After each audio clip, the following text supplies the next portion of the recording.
嗨，各位车好，我是教室。说到360相机，我相信从过去到现在，大家喊出来的应该都是 Insta360。他们不是第一家搞出360相机的厂商，但却是第一家成功把360相机玩出市场的厂商。从早期的 One X 一路发展到现在最新的 X5，在360相机这个领域，看起来应该也真的算站蛮稳的啦。不过我从以前就一直觉得啊 ，DJI 不可能放这么一块市场给别人吃。所以呢，今天他们就来了这么一台 Osmo 360。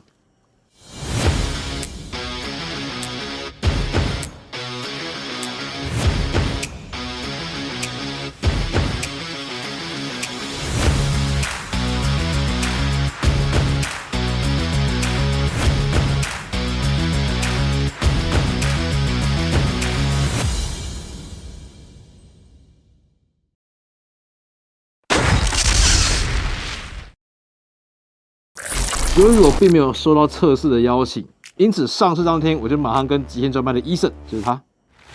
然后呢买了一台回来测。当然，单看网络上的各家评测，几乎都是把 Osmo 360给吹上天了，不外乎就是哇超棒的画质，外加完整的生态圈，还有就是超低的价格。这个也是 DJI 想要打进一个市场里面最喜欢的招式，用价格干死对方。那作为主要竞争对手的 Insta360 X5。自然而然就成为首要攻击目标啊！那在这边就先做一个简单快速的结论报告。画质很棒，但我真心建议要入手的话，还是等下一代。单就画质的部分测完，真的觉得 Insta360不仅会追上，还被小小的超越。不过当我越测越深入，举凡后置剪辑以及电池续航力跟机器稳定性等等，很意外的居然和网络上那些评测内容有些许出入。测到最后，我甚至会建议大家可以先缓一缓。等下一代机器成熟点再入手。为什么会有这样的结论？就让我们继续看下去。在测试之前，不免俗要先简单介绍一下两台机器的硬体差异嘛。DJI为了迎战 X5，它采用的是2片特制的方形1.1寸的 CMOS， 目标就是让整片 CMOS 的空间不会被浪费，能够完整的运用。所以照理来讲 ，Osmo 360的拍摄画质会比 X5 要来得好。同时还拥有低 log N 档以及10比特的色深，这也代表着除了画质可能会更高之外，在后置调色与动态范围的部分，也可能会优于只有8 bit 色深的 X5。而我这一次测试主要就是以骑车拍摄需求下去测试，所以呢，架设的位置除了安全帽之外，另外就是像车把手或后照镜之类的位置。那除了画质之外，也会针对防震性也去做比较。而测试的状态，为了公平起见，机身的设定都是以 8K 30fps 为主，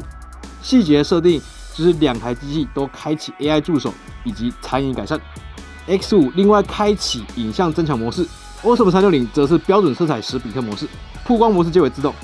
首先是在日间拍摄的部分，在大晴天日照充足的情况下面，两者的影像品质都很不错。但在经过这种反差比较大的场景，你就会发现到 X5 的天空细节是完全消失，那 Osmo 360的天空细节则是完整。这边也可以看得出 Osmo 360在画面动态范围的优势。阴天的时候呢，也会看到天空的细节 ，Osmo 360的表现也会比 X5 要高上许多。夜拍的话呢，这一次 Osmo 360的新增的夜景模式，在1.1寸方形 CMOS 的架子上面，我个人是觉得表现与 X5 的 PUV 流不相上下，甚至一点点的超越。但讲真的，我个人是不太会拘泥于什么画质细节啊，毕竟你看影片不太可能会放大到100%，只看那一个字有没有清楚嘛。最关键就是整体画面的呈现度以及影片防震效果如何。如果说架在安全帽上面的话，2台机器表现都一样很好。但如果说你安装在那种震动比较大的地方，例如自拍棒或后照镜上面，就可以很明显看到 X5 的画面震动感比起 Osmo 360更明显一点。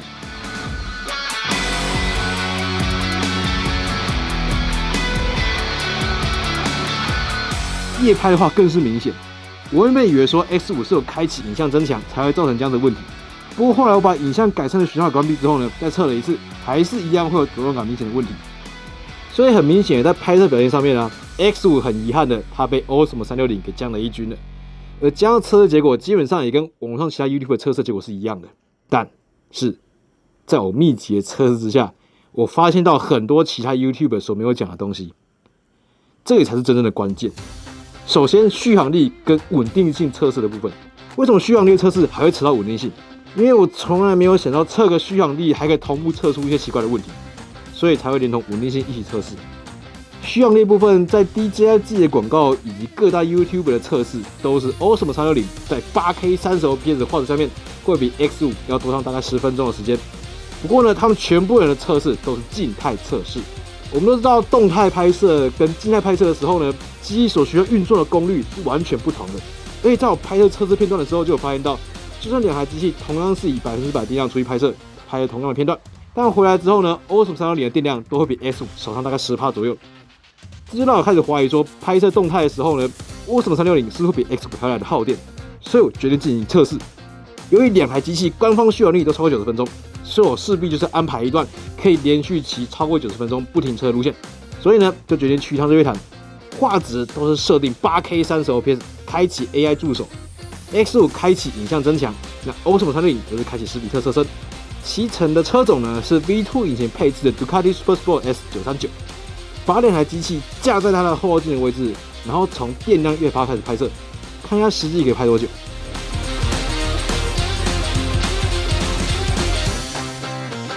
因为原本预期最少两台机器都可以拍满1小时，所以完全没有在意。但在骑完139之后，我突然发现右边的 Osmo 360居然没有闪灯，仔细一看，居然关机耶！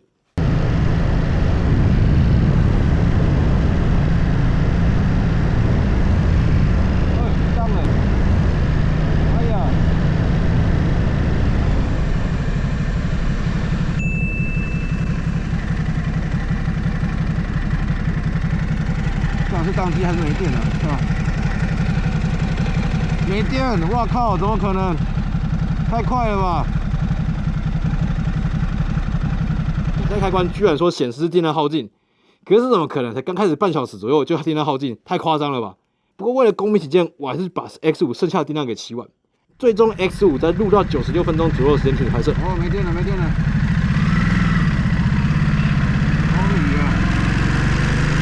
中午吃饭的时候去检查一下机身，确定没电后换电池。可是神奇的事情发生了，当把电池放入电池盒之后呢，显示居然是绿灯。所以我再把它重新放回机身看，电量居然是90%，这就有点神奇了。当下原本以为是热档，所以想说不然就回程再做一次测试。这次呢，很稳定的录了大概40分钟左右，突然间 Osmo 360萤幕就亮起来了，然后呢，它就坏掉了。对，又坏掉了，靠北当掉了。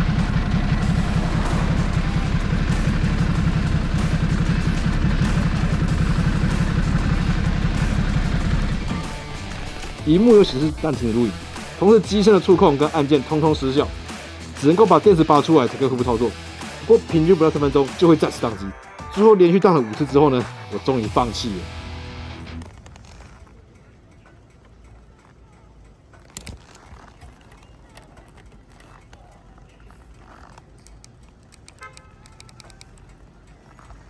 了。哇，第4次了，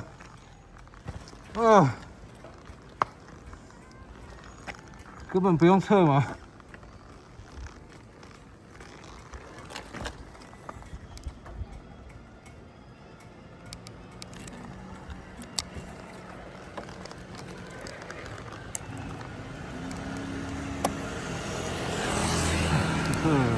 中间档案还有回属，也直接宣告这次续航力测试失败。回家之后我就有思考到底发生什么事情，只是第一段回家看档案，大概拍了7分钟左右，机器就跳掉了。这个很明显是硬体有问题嘛。但是一开始还是先怀疑说，是不是因为我使用的记忆卡呢是 Intel 360 logo 的记忆卡，256GB 的。虽然说都有在机内做格式化，但我还是决定说再做一次静态续航力的测试。第一次测试维持是 Intel 360的记忆卡，一样256GB 用，机内格式化，双方皆关闭 AI 辨识，因为静态用不到。画质开启 8K 30fps， 在室温大约30度左右的闷热房间里面进行静态拍摄。测试结果 ，X5 录了30分钟37秒过热保护 ，Osmo 360录了1小时3分钟13秒过热保护。第二次测试，我把机卡换成 SanDisk Extreme Pro 的256GB， 同样在机内做格式化。这一次 X5 录了32分钟53秒过热保护 ，Osmo 360录了1小时08分钟51秒过热保护。X5 的表现基本上和网络上差不多，静态拍摄大概30分钟左右就会出现过热保护。唯一的差别就是因为房间太过闷热，所以 Osmo 360也没办法撑完全程。可是从这边也可以初步排除是机卡的问题。那就我自己初步判断 Osmo 360可能会存在早期 Insta 360 One X2 时期会有的震动过大，有几率导致宕机的硬体 bug 存在。为了验证这个测试，我决定再加开一次动态续航力测试，只是为了避免震动造成影响，所以我把相机挂在安全帽上面，用这种非常鬼畜的姿态拿2台机器的电池从100%排到没电，来看一下到底可以撑多久。只是因为还要接小朋友下课，所以只能够在市区绕。这一次记忆卡呢，就是改成使用 SanDisk Extreme Pro 的 256GB， 双方的 AI 助手机开启 ，X5 开启影像增强 ，Osmo 360开启10米特车身。动态测试结果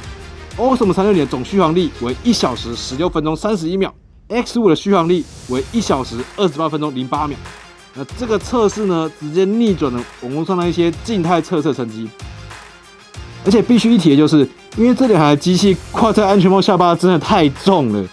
所以中间我还是有在朋友的店里面休息停留大概20分钟，期间一样持续开启录影。所以也许可以大胆假设，如果这一次拍摄我通通都是动态，完全没有停止的话呢，续航力落差应该会更明显一点。那在确认完动态续航力的测试之后，最终我只需要再验证一件事情，那就是是不是真的把 Osmo 360撞在震动比较明显的地方，就有可能有宕机的问题。之所以会这样想，是因为身边有车友碰到一样的状况。不过最开始我们都以为是热宕，但是很有趣的是，在宕机当下，我摸机器其实并没有很烫。所以我的怀疑点就是着重在震动这一块。因此我又加开了一个稳定性测试，一样把2台机器架在 Super Sport 939的后照镜，然后在晚上骑乘，这样子就可以排除过热宕机的问题了嘛，对不对？紧接着上路测试看看会不会宕机，在快27分钟的时候呢，它宕了。症状和我第一次动态测试一样，是显示电量耗尽。但问题是我出门前才有确认2台机器的电量都是100%，用的电池也跟上列测试不同颗，但却会有相同的问题存在，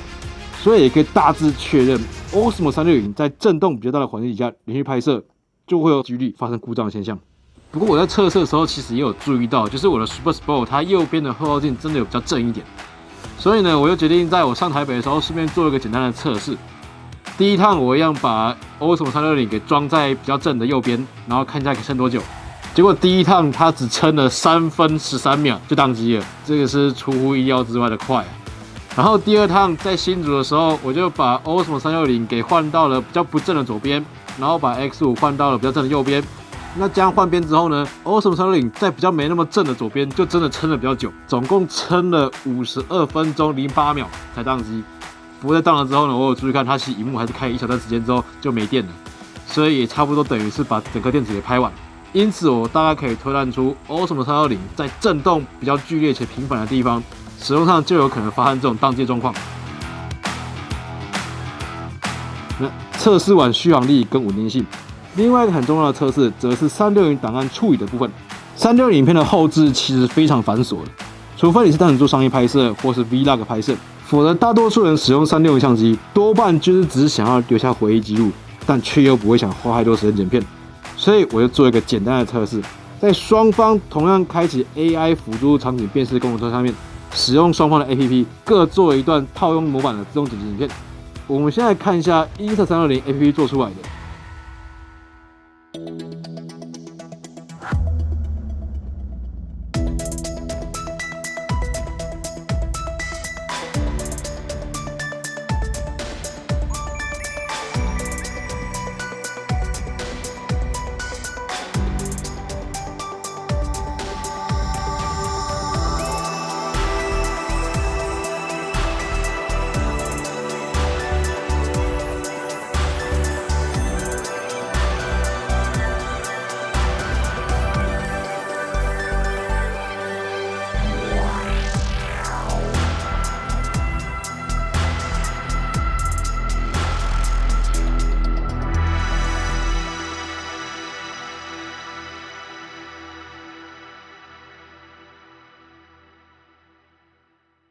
那接着这一段是 DJI Mino 做出来的。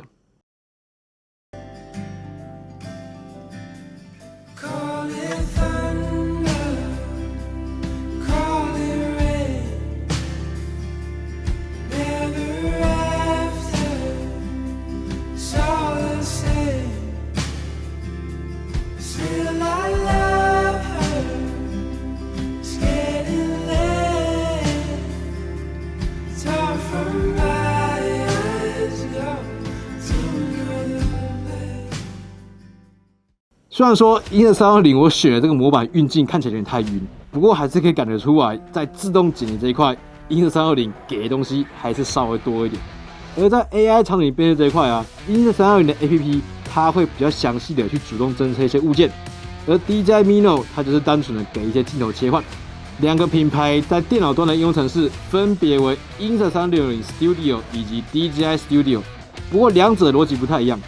当你点开 X5 拍摄的影片档之后呢，它就是直接进入英特360 Studio 的360影片播放以及编辑页面。而 Osmo 360的档案只是点开之后呢，播放软体先打开，同时 DJI Studio 也会开启，但播放软体无法调整参数。你要调整的话呢，就必须再去 DJI Studio 建立一个新的专案才可以调整。虽然 DJI Studio 内建了一些算不错用的剪辑功能，不过无形中也增加了不少处理360影片的麻烦。另外就是档案处理上 ，X5 在拍摄档案处理大约是每30分钟分割一个档案，而 Osmo 360只是每15分钟分割一个。如果只是会分割档案，问题还不大，但问题就是出在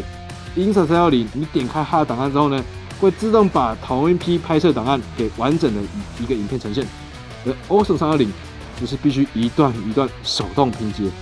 而且最要命的是，两个档案之间的描述档并不相连贯，所以呢就会出现这种明明是同一段影片，但在上下段结合的时候呢，就会出现视角直接跑掉的问题。然后 DJI Studio 也没有支援复制关键影格的功能，而且就算复制了，你下一段影片它的描述档也跟上一段影片完全不一样，所以是对不上的。因此，如果你有非常重要的片段刚好碰到这种档案分割时间点，对不起，乖乖的自己动手把档案位置给对上吧。另外就是360相机最害怕的一个东西，就是镜头刮伤这件事情。X5 已经做到可以自行在家里替换，而 Osmo 360则是必须要返厂维修才行。虽然说它有着不算太贵的 DJI Care 可以1年替换2次，但除非你的 DJI Care 是可以在拍摄过程中损坏立即更换，要不然充其量也就是一个让你可以比较省钱的维修方案，而非让你在重要时刻还可以拥有立即修复后拍摄的能力。这一来一往还是有差的啦。所以最后总结，老实说，如果评价一台360相机的好跟坏只看画质的话，那当初 GoPro 的 Fusion 其实已经把 One X2 给干掉了，然后成为360相机之王。但这个剧情并没有发生，就是因为当时 Fusion 虽然画质很好，但软体严重拉垮。那现在7年过去了，轮到 DJI 上场派出 Osmo 360正面迎战英特360 X5。这一次 DJI 在硬体的确打出一张漂亮的好牌，软体虽然没有 GoPro 这么扯，不过确实还有一定的进步空间。只是单纯靠着一代的机型就可以在拍摄画质追上英特360，这一点真的蛮厉害的。但是360相机真正的价值是它可以带来的娱乐性，毕竟不是每个人买360相机都是为了工作吧。以目前 Osmo 360的画质表现，如果说你是以影视工作为需求的话呢，它的确会是一台不错的工作机，能够让你在有目的性的拍摄下面得到非常好的画质。但如果说是一般消费者，现阶段我认为 X5 还是比较合适一点，因为360相机劝退人追的地方就在于拍摄出来的影片该如何后置。我这些测试之所以都会开着 AI 助手的原因，就是在快速剪片这一点，一般消费者大多数剪片的时候还是会使用到这个 AI 助手跟 AI 自动剪片，但是在快速出片这一点，我认为 DJI 还是有进步空间的。虽然 Osmo 360在配件生态圈看起来是比 X5 成熟，但这样看下来，其实我觉得赢 X5 最大的就是跟 Action 5共用电池这件事情。而且呢 ，DJI 的生态圈其实非常的封闭，它虽然可以很方便的配对高音质的 DJI Mic 系列，不过它没办法配对其他第三方的配件。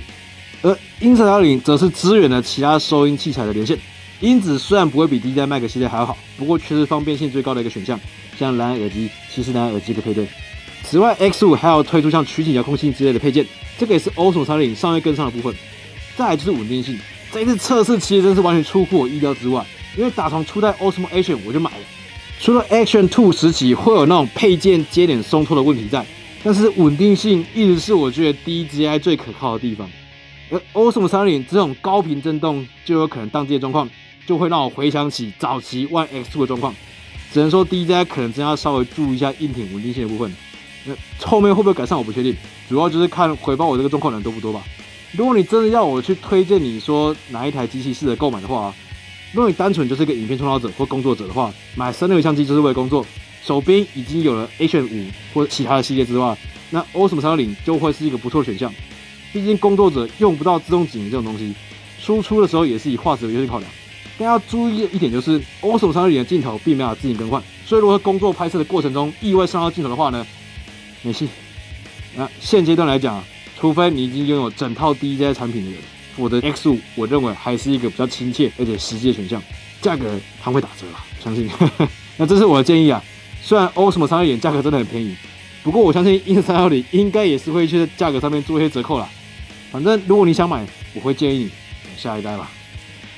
那我是教室，感谢各位，拜拜。